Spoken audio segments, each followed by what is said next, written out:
आज जो वजीफ़ा हम आपके साथ शेयर करने वाले हैं यकीनन इसका आपको बहुत फ़ायदा होगा।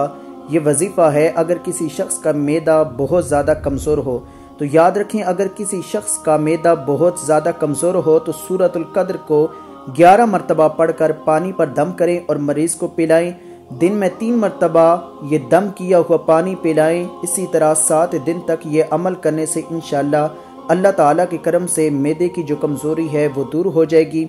सूरत कौन सी पढ़नी है? सूरतुल कद्र है। इन्ना अंज़लनाहु फी लैलतिल कद्र वमा अदराका मा लैलतुल कद्र लैलतुल कद्री खैरुम मिन अल्फि शहर तनज़्ज़लुल मलाइकतु वर्रूहु फीहा बिइज़्नि रब्बिहिम मिन कुल्ली अम्र सलामुन हिया हत्ता मतलइल फज्र। इस सूरत को आपने पढ़ना है और अपने ऊपर दम कर लेना है। जज़ाकल्लाह।